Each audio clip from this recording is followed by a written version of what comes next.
12টি bike এবং 23 জন team মেম্বারকে নিয়ে ভরপুর অ্যাডভেঞ্চার করতে করতে আজকে টিম স্টোরি মেকার যাচ্ছে ব্রাহ্মণবাড়িয়া।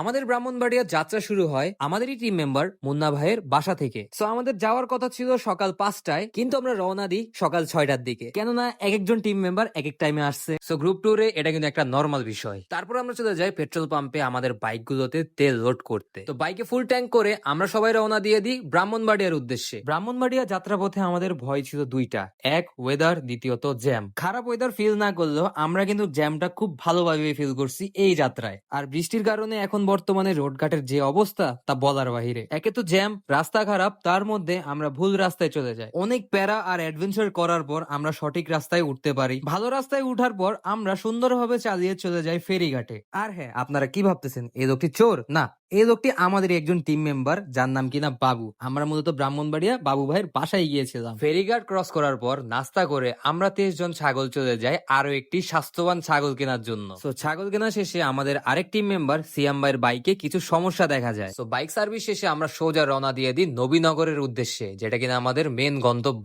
তো আমাদের টিম মেম্বার বাবু ভাইয়ের বাসায় যাওয়ার পর আমরা সিদ্ধান্ত নিয়ে একটু রেস্ট করবো, কিন্তু রেস্ট হয় নাই। রেস্ট ছাড়া বাকি সবই হয়েছে। তো নামমাত্র রেস্ট নেওয়ার পর আমরা রওনা দিয়ে দিই ব্রাহ্মণবাড়িয়ারই আরেকটি ফেমাস জায়গার উদ্দেশ্যে। আর এই জায়গাটার নাম ছিল কাজভা, যেটা কিনা ইন্ডিয়ান বর্ডারের খুব কাছাকাছি। আর জায়গাটা দেখতে কিছুটা বান্দরবনের পাহাড়ি এলাকার মতো। এটা বলতে পারেন ব্রাহ্মণবাড়িয়ার একটি পর্যটন এলাকা। তো এই জায়গায় কিন্তু আমরা ভরপুর ভিডিও বানাইছি, যেগুলো কিনা খুব সুন আমাদের পেজে আপলোড হবে। আর জায়গাটা এত সুন্দর ছিল যে আমাদের যত টায়ার্ডনেস ছিল সবই চলে যায়, আমরা ফুললি রিল্যাক্স হয়ে যায়। তো অনেকক্ষণ ঘোরাঘুরির পর আমরা আবার চলে যাই বাবু ভাইয়ের বাসায়, যেখান থেকে কিনা আজকে রাত্রেই আমাদেরকে আবার ঢাকা রওনা দিতে হবে। তো বাবু ভাইয়ের বাসায় এসে খাওয়া দাওয়া করে কিছুক্ষণ রেস্ট নেওয়ার পর আমরা সবাই বের হয়ে পড়ি ঢাকায় যাওয়ার উদ্দেশ্যে। তো ব্রাহ্মণবাড়িয়ার আঁকাবাঁকা ভয়ানক রাস্তাগুলো দিয়ে রাত্রেবেলা রাইড করে আমরা আবার চলে যাই ফেরিঘাটে। তো এবার ফাইনালি সঠিক এবং কি ভালো রাস্তা দিয়ে আমরা মাত্র 1 ঘন্টার মধ্যে পৌঁছে যাই 300 ফিটে। তো এখান থেকে আমরা চলে যাই যার যার বাসায়। তো গাইজ, আমাদের ব্রাহ্মণবাড়িয়ার ছোট্ট ভিডিওটা ছিল এই পর্যন্তই। যদি ভিডিওটি ভালো লাগে থাকে তাহলে অবশ্যই একটি লাইক করে দিবেন, কমেন্ট করে দিবেন, আর ফেসবুক পেজটিতে ফলো করে দিবেন। দেখা হচ্ছে অন্য কোনো ভিডিওতে। আল্লাহ হাফেজ।